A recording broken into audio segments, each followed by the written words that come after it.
Hey everybody, welcome back to another video. So we are doing another quick tips video. I know it's been a while, but I recently went on Instagram and I asked all my followers, what are some of the struggles that you are still having with watercolor that you may need a few more tips on? And one of the biggest thing people were saying was water control. So I have a few videos on water control, but there's a couple of specific things that people were asking. So we're gonna dive right into that today, and hopefully I will help you clear it all up.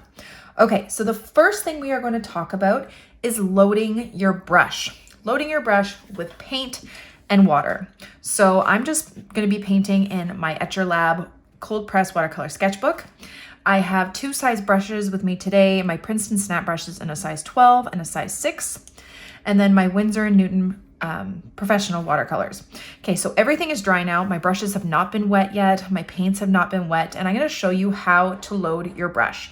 So this is from working from a dry palette, which I tend to do always. I know some people spray their dry watercolors first to get them wet, which is a good idea. It helps. I tend to just do it as I go along. But essentially what you want to do is make a little puddle in your palette or even in your color. So my brush is dry. This is a bigger brush. So the bigger the brush, the more water it holds. Okay, so keep that in mind. So I'm gonna show you maybe with both. Let's start with the 12. So I'm gonna dip in my brush. I usually touch the bottom, load it with water, and as you can see, it's dripping water, okay? And I will take that right into my paint color. I'll just put it into this indigo color and start swishing it around. I want a puddle, okay? Hopefully you can see that. Okay, a nice puddle. And if you want to, you can always move it over to one of your wells. Okay, so you can see that the color is very, very dark here and very saturated. If you want to go in and make a really, really dark color in your painting, you could go right in with this. Keep in mind that you're using a bigger brush, so it's going to hold more water. Okay, so you might have a lot of water on there. It's always a good idea. Let's say you want a really, really dark pigmented color. It's always a good idea to then wash off your brush, run it against the side, take some of that water off, tap it on your paper towel, and then pick it up from where you mixed it. Okay, so you have a more controlled amount of water. You don't want it dropping or dripping everywhere. Unless you are covering a big surface area on your paper, like a sky or something, you don't want a lot of water and paint on your brush, but you also don't want it to be dry either. My paintbrush is still wet. I have some pigment on there, and I have a nice dark saturated color. Okay, the thing that gets tricky is when people want a lighter hue of a color, they tend to use too much water. So usually the way I just do it, so I have a really dark color on my brush, I'll just swish it in my paper or swish it in my jar, run it against the side, and immediately go in. But that's something that might be a little bit easier once you've practiced a lot more. A better way for beginners to get a lighter hue of a color. So here we have this dark color, right? I'm gonna add more water to it, maybe just take a little bit of it. I'm gonna move it over here, add more water, add more water. Then I'm gonna wash off my brush in my jar, dry it on my paper towel, just tapping all that extra water off, then pick up that color there. It's a little bit gray because I had black in my palette, but there you go. Okay. Now, a big question is, how much water do you actually want on your brush or on your painting? What you don't want is for it to be dripping, okay? If you were to move your paper side to side, you shouldn't see a puddle. It does happen though. Let me just show you, okay? I just went right into my water, right into my paint, then right onto my paper, and you can see there's lots of water there. It's puddling, okay? That is not what you want. You should be able to tilt it without it dripping everywhere. If this does happen, if you know there's a pool forming or a little puddle on your paper, you can dry your paintbrush off and pick it up with your paintbrush like that. Or you could always just take the corner of your paper towel and just soak it up a little bit that way. Okay, it's almost better to have more water than not enough water because you can always pick that water up Well, I guess you could just add more water too, but I'm going to show you what I mean about a dry brush or not enough water. Okay, so what some people will do, they'll have a freshly dry brush and they will just dip it once in their water. Why is there red on that? That's weird. It's fine. And then go to a dry paint. So let's say this one. There's no puddle forming in that paint, okay? That's an issue. So they keep going, well, why is the paint not picking up? And then they'll start painting and it's too dry, okay? Add a lot of water on your brush to get a paint going. You want that little puddle to start in that little well, okay? Now this is a smaller brush, so it's not gonna have too much water. It's not gonna carry as much water as the size 12 will. So usually I could go right into my paintings, okay? And there won't be a puddle. Sometimes if you go right from your water onto your paper, you will get a puddle. Again, just wash off your brush, dry it on your paper towel, and pick it up with your paintbrush or your paper towel, whatever works, okay? But that's kind of the ratio of paint to water that you want on your brush. You don't want it sopping wet that if you tilt your paper, it's gonna drip, okay? You can always fix it though, so it's not a big issue. But you also don't wanna go in with a dry brush. Get your brushes wet, get your paint wells wet, and then go in, try it out. If it's too much, just mop it up, okay? Now, the next thing I'm going to talk about is wet on wet. So a lot of people have trouble with this and it's something to practice. So wet on wet, if you don't know, is when you have a wet surface area and then you add more paint on top. So I like doing this for skies. So I'm going to add, you can do it with a layer of a light wash first and then go in with more color. I'm just going to do it right with water. So I'm just going to create a little wet area here. Okay, so the paper is wet.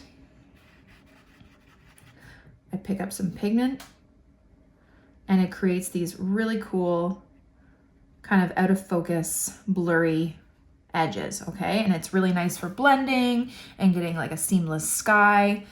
I use it for tons of things, okay? It just creates this really nice kind of out of focus, blurry effect, which is so useful in so many paintings. Now, I think where people are running into trouble is when they're doing wet on wet to add more color to shade. So I'm gonna do a light wash of green, okay? Like that. And people try and go back in to add some shadow. So you'll go back in with a darker color. And I'll show you what happens and what the trouble is. So people are using a lot of water on their brush. They go grab their darker color. Okay, and there's still a lot of water on their brush, a lot of paint, and they go in and it doesn't expand the way you want it to. It just kind of sits there, and it's sitting there because there's more water that you just laid down than there was on the paper. When you create your darker color, so I just made a darker green over here, again, wash your brush off, dry it, then pick up that color. See how that immediately goes out a bit more? This is just sitting there because you added more water there. There's a little puddle. The color is just sitting there. You want it to expand, okay? This is not, like, all is not lost here though. So just mop it up a little. Now, another problem people are having is that they're going in with darker color, or what they think is, but there's still a lot of water on their brush.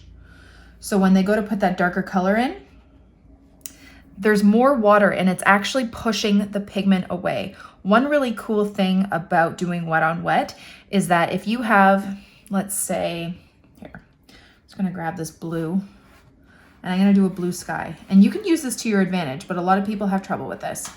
So here's our blue. Also with wet on wet, it's always helpful to tape your paper down so it doesn't buckle. Okay, so I'm gonna wash my brush off, dry it. The way you can use this to your advantage is if you dip your brush with just water, so it's just water on your brush, no pigment, and you put it on your paper, you see it starts to push that pigment away, which can be great if you're doing waves or clouds. It can create lighter areas that give a really cool effect. But If you're trying to add darkness here and you're going back in and there's too much water on your brush and then it ends up pushing all that pigment away, you're gonna get that effect that may not be ideal for what you want. So always, if you're going back in with more, make sure there's not a lot of water on your brush.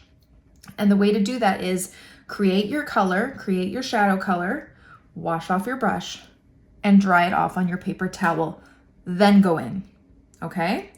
Or you can just tap your brush that has the paint and water already on it on your paper towel, and if it kind of explodes out on your paper towel, that was way too much water, and it just takes some of it off. Okay, so I don't know if you can see right here, it's pushing all that pigment away. And also what that will do is push the pigment away to the edges of this leaf right here, and will create really dark, harsh edges. I don't mind that look when you have like a really dark edge around right here. So I don't know if you can see this, I'll try and zoom in later.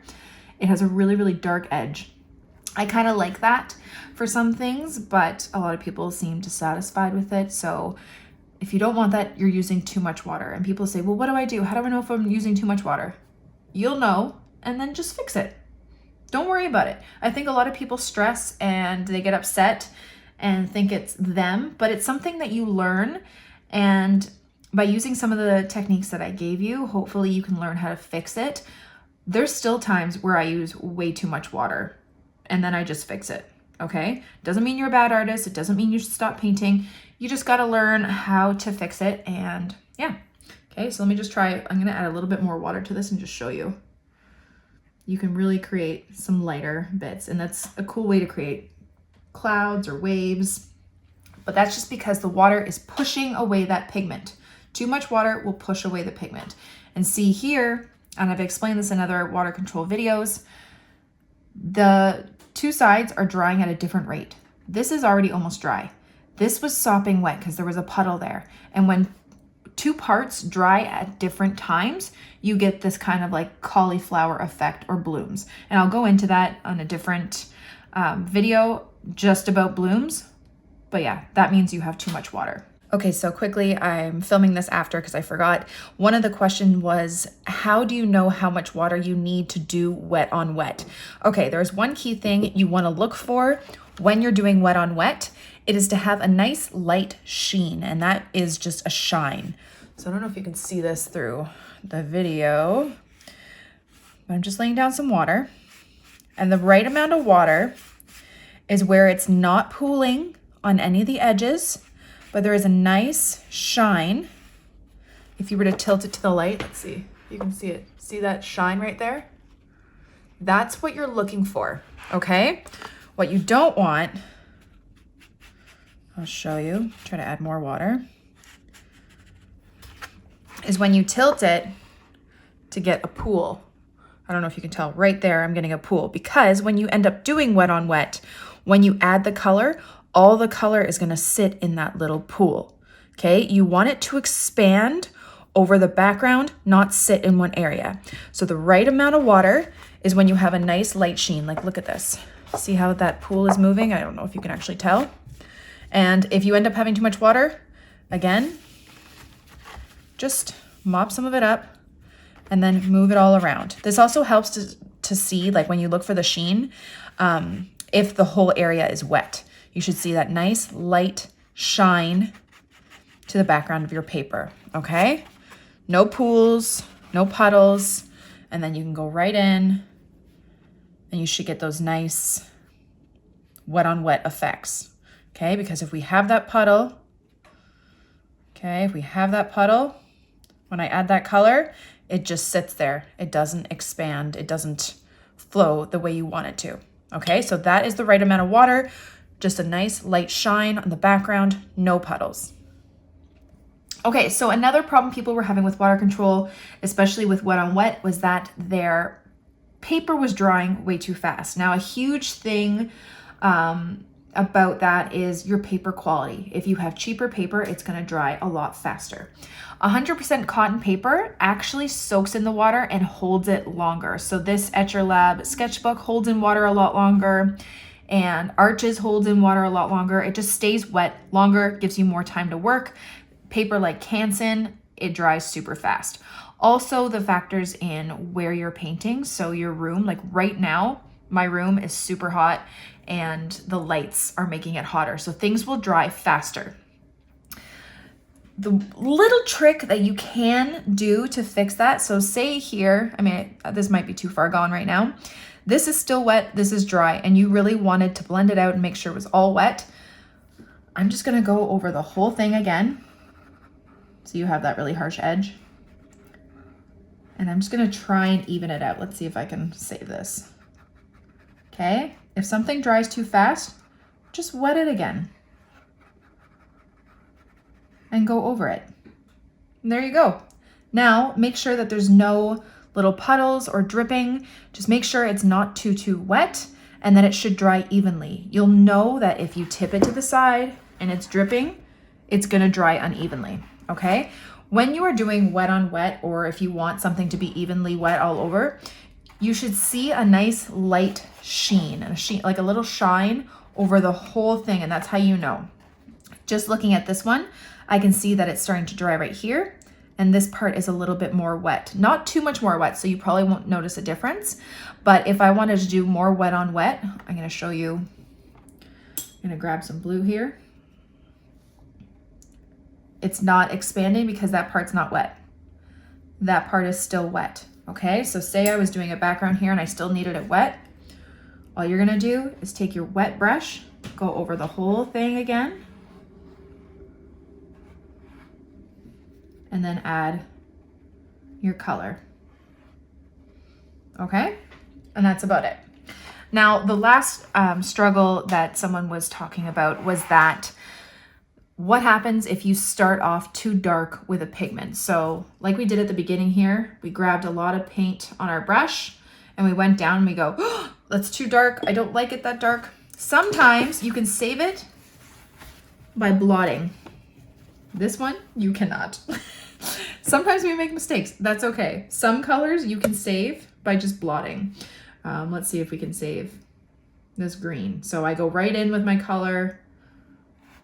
Oh, nope, that's too dark. Some pigments are easier than others, okay? And you can lift it up and then create your light wash. I'm just taking off some of that pigment in my jar and I'm making it lighter, okay? So that's a little trick, but doesn't always work. But I don't want you to think of these mistakes as failures. This is how you learn, and it's totally normal, and I still do it, and it just means you just need to keep practicing and keep going. Please remember that if you see artists like me on Instagram or YouTube and you're thinking, how do they do that? I can't do that. Know that we have been doing this for years, like years and years. So we have done every mistake that you have done. We've just learned how to, get better at it or fix it. So keep going, and I really hope that you enjoyed this video. Don't forget to subscribe to this channel and follow me on Instagram for even more. If you have any more struggles, please let me know. I will be doing more videos on this and other little struggles that you're having, but I hope you guys learned something and got something out of it, and that's about it. Have a wonderful day, guys. Bye.